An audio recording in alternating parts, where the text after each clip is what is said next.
Have you ever noticed how almost every television commercial ends with a block of microscopic, fast-talking legal text crammed at the bottom of the screen? That hyper-defensive approach to advertising isn't an accident. It exists largely because back in 1996, one massive corporation forgot to use it. During the mid-90s, the American beverage market was locked in the cola wars. Pepsi was fighting to capture the youth demographic from Coca-Cola. To gain ground, they launched a loyalty program called Pepsi Stuff. The concept was simple: buy soda, collect points from the labels, and trade those points in for branded merchandise. In the rush to dominate the market, the push for flashy engagement took priority over simple legal disclaimers, leaving the brand vulnerable to a high-stakes loophole. The campaign launched with a TV commercial that featured a teenager arriving at high school in a McDonnell Douglas AV-8B Harrier jump jet. A graphic flashed on screen pricing the military aircraft at 7 million Pepsi points. This chart shows the physical reality of that offer. To acquire 7 million points strictly by drinking soda, you would need to purchase 16.8 million cans. That requires drinking roughly 46,000 cans of Pepsi every single day for a year. Pepsi's legal team assumed this mathematical impossibility shielded them from any actual liability. That assumption relied on every single consumer following the intended rules of the game. They never considered that someone might look for a backdoor. John Leonard, a 21-year-old business student from Washington State, decided to read the actual rulebook for the Pepsi Stuff catalog. He found a clause stating that consumers didn't have to buy soda for all their points. If they were short, they could purchase the remaining points by mail for 10 cents each. The only requirement was that the buyer had to submit a minimum of 15 physical Pepsi labels with their order. Leonard did the math.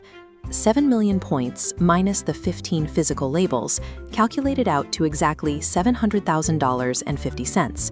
A brand new Harrier jump jet cost the United States Marine Corps $33.8 million. Leonard was looking at a 97% discount. A careless oversight in the rulebook had effectively set a fixed purchase price for military hardware that was over $30 million below its actual market value. The math checked out, but Leonard was still a college student. He needed to find $700,000 in liquid cash. He pitched the idea to Todd Hoffman, a wealthy entrepreneur he met on a mountain climbing trip. Hoffman reviewed the commercial, recognized the legal exposure Pepsi had created for itself, and wrote the check. Leonard gathered his 15 physical soda labels, enclosed Hoffman's certified check, and shipped the package directly to Pepsi headquarters. Pepsi executives immediately rejected the claim.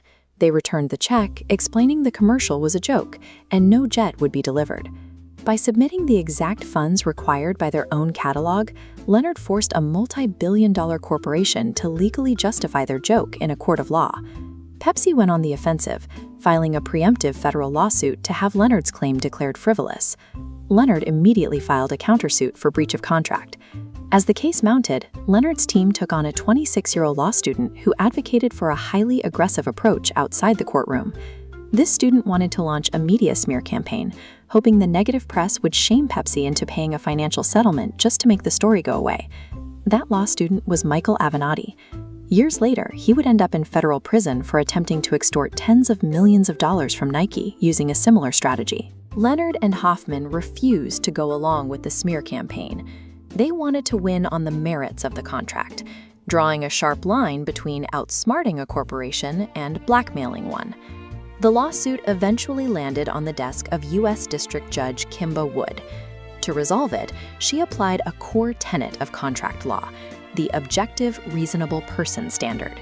Under this rule, an advertisement only constitutes a binding legal offer if a reasonable member of the public would genuinely believe the proposal was serious. Judge Wood systematically dismantled the commercial in her ruling. She noted that the teenager featured on screen was a highly improbable pilot who could barely be trusted with his parents' car keys, let alone military hardware. She pointed out that landing a jump jet at a high school would be a severe zoning violation, guaranteeing sonic booms and massive property damage. Because no objective observer could view the ad as a literal offer, the court classified the commercial as mere puffery.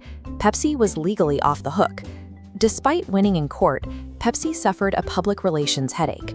They quickly pulled the commercial off the air to make some necessary edits.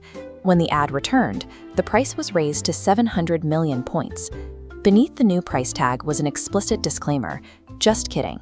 The case, Leonard versus PepsiCo, became a permanent staple in law school textbooks, serving as a definitive modern boundary for false advertising.